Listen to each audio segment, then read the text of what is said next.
come study Matthew chapter 2 with me. After Jesus was born in Bethlehem in Judea during the time of King Herod, Magi from the east came to Jerusalem and asked, "Where is the one who has been born King of the Jews? We saw his star when it rose and have come to worship him." When King Herod heard this, he was disturbed, and all Jerusalem with him. When he had called together all the people's chief priests and teachers of the law, he asked them where the Messiah was to be born.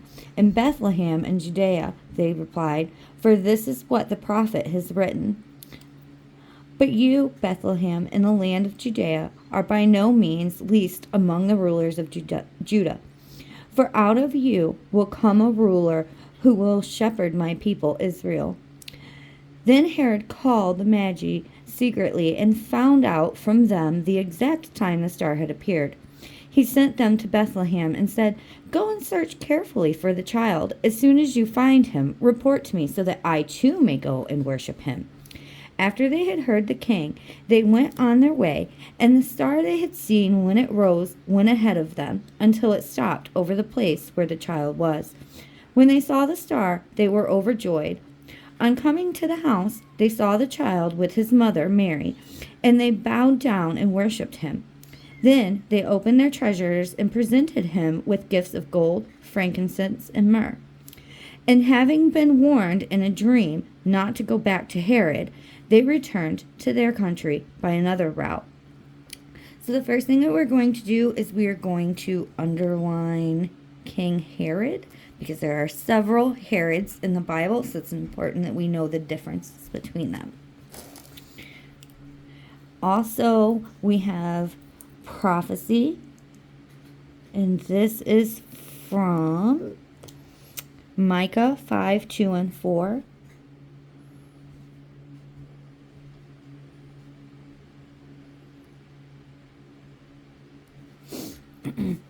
The escape to Egypt. When they had gone, an angel of the Lord appeared to Joseph in a dream. "Get up," he said, "take the child and his mother and escape to Egypt. Stay there until I tell you, for Herod is going to search for the child to kill him."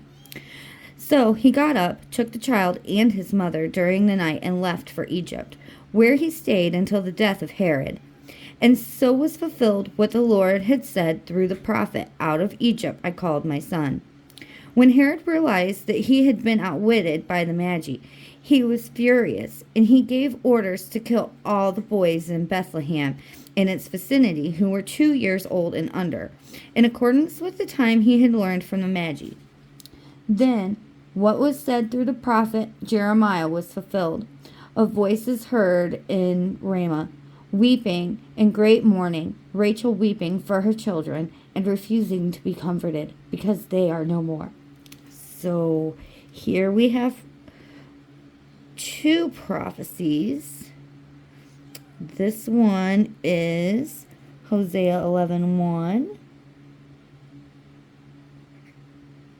And this one is Jeremiah 31:15. The return to Nazareth. After Herod died, an angel of the Lord appeared in a dream to Joseph in Egypt and said, "Get up, take the child and his mother, and go to the land of Israel, for those who were trying to take the child's life are dead." So he got up, took the child and his mother, and went to the land of Israel. But when he heard that Archelaus was reigning in Judea in place of his father Herod, he was afraid to go there. Having been warned in a dream, he withdrew to the district of Galilee, and he went and lived in a town called Nazareth.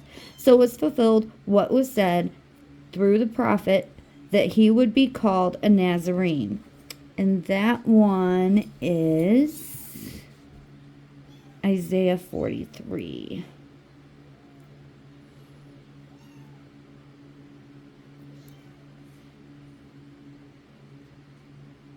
No, that's this one.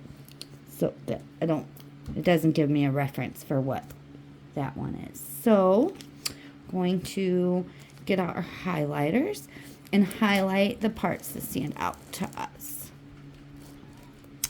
So I'm going to highlight King Herod. And I'm also going to highlight Archelaus, because he is also called Herod in the Bible. So you'll run into that later, that he is a different Herod. So the first Herod, his father, is Herod the Great. And then this is Herod Archelaus.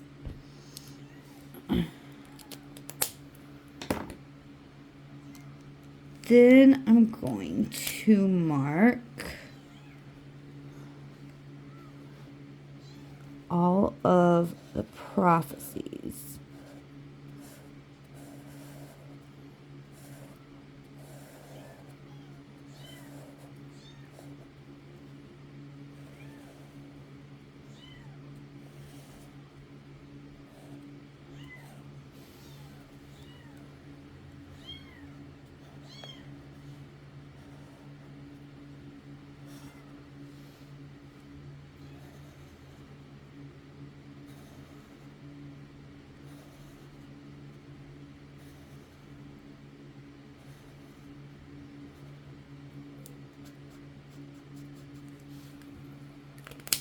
So a common misconception is a lot of people think that the Magi came and were there when Jesus was just an infant, but it's actually more likely that he was around 2 years old when they came.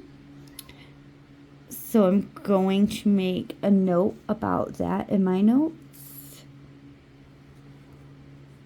And that is going to be here in verse 11 through just verse 11.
So that is all I had for Matthew chapter 2. If there's more that stands out to you and more that you want to highlight or take notes on, I would love it if you share that with me.